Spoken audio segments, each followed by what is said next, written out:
you're alone in your studio 6 days a week painting pictures. That's all you do. You go home, you cook tea, you sleep with your wife, you get up, you go for coffee, you paint pictures.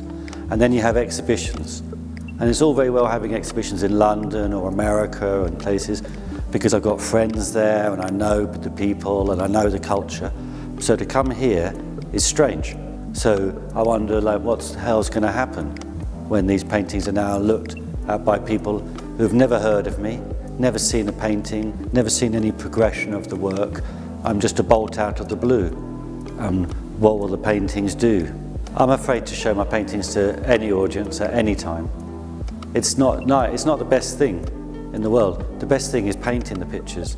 So from paintings like these door paintings that aren't really a door, they're a couple meeting in a hospital corridor, knowing that one of them's going to die, and they're old, and they've got this grin that is like a rictus grin, sort of like old people's hospital.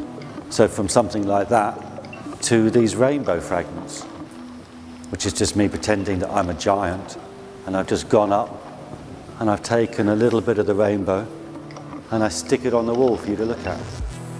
Well, of course, there's not much going on in my paintings. You know, there's drawing, it's a really simple drawing, and then there's colour. So the line and the colour are crucial. And sometimes if I run out of colours, I can't think of any colours I want to use, I'll go to a waste paper basket on the street, a litter bin, and I'll put my hands in and I'll grab the litter, and I will then go and make all those colours. And I will make colours from the covering of the discarded desire for chocolate.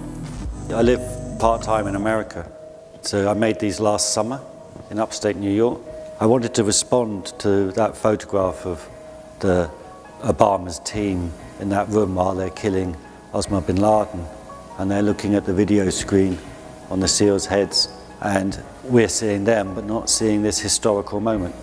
So I made these paintings, you know, and then I made the president, and then I made Angela Merkel, and then a Z to end history.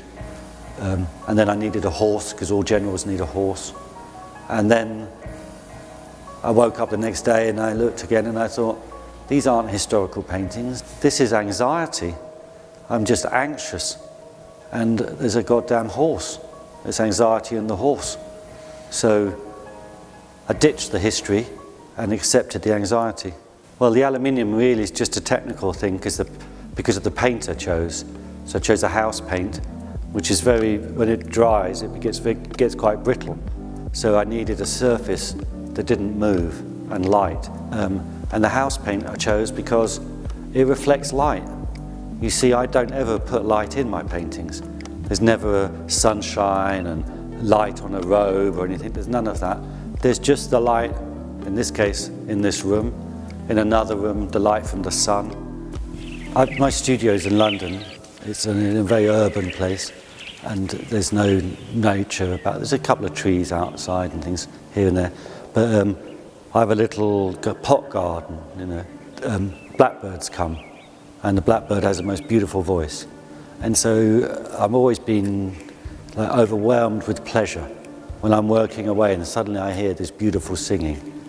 So I've always liked making pictures of blackbirds, and then I went to the Arctic on a boat, and then I got off on this island where there's a load of seabirds there, and the seabirds all get angry that you're there, and they take over the sky, and you're surrounded by these birds, and you suddenly realise that their whole world is not your world, that their whole view of the world, they're with us and apart from us.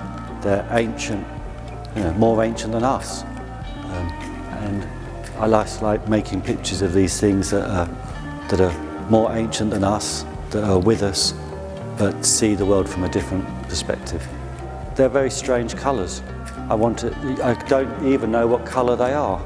You know, sometimes I think it's green, sometimes I think it's blue. You know, that's the colour of flesh, and then sometimes it's a colour of like a bandage for a plaster. And of course, I wanted the bird to be more negative than positive, even though the whole painting is of the bird. I wanted the bird to be less there. For want of a better title, they were called the Bikini Paintings. This is the first group of paintings I've made from a group of drawings. So you can see some of the drawings here that I made the paintings from. So the first exciting thing was trying to find some drawings that would all go together to make a series of paintings. Of course, both in the form and the colour and all those things, they all had to have some rhythm together. And then they're all about nature and sex and desire and youth, middle age and feeling wiser than a beautiful young person and feeling a bit of grief at the loss of that, and responsibility towards your children. And the flowers are there to remind you of how beautiful the land is and that nature is beautiful and you're part of nature. You know, and then a painting like that one over there, the reclining woman. She's both a woman and a landscape, and all her erogenous zones are islands that you can land on and feel pleased and safe that you're on this island. Could have been called underwear paintings, undressed. Don't object to being a male artist. You know, I like sex in work. I think if there's no sex, there's not, in my work, if there's no sex, there's not much work. As I said before, I live in America a bit, and of course, I'm both attracted and repulsed by the cheerleaders, both because they're absolutely beautiful, you know, and they're bending all over the place. It's all very sexual, and it's incredibly athletic, so you're torn between admiration of their skill and your carnal desire.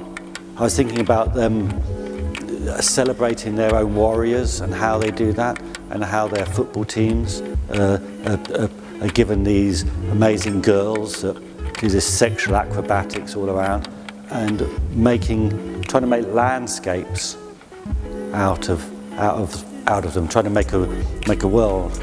It's a topography, it's a map, and the map is made up of a cheerleader, and like that one there is like a troop of cheerleaders standing on a IED and being blown to smithereens. I do it because I love paint.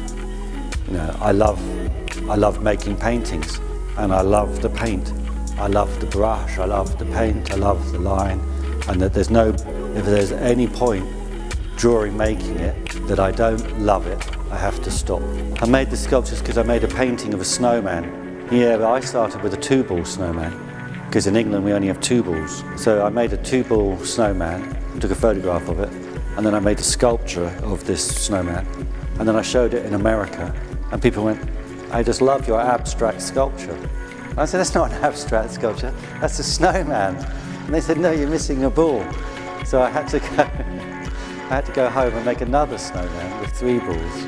And then for these American tan paintings, I made these sculptures, which are based on, I just got loads of mannequin arms and I stuck them together to make them look like legs. But one of the reasons to do it is to slow people down to look at the paintings, is to put something in the way of the paintings. And for ages I didn't even say I was a painter. I'd say I was a picture maker. And being a picture maker frees you up from the history of painting. You're just making a picture. Don't worry about it.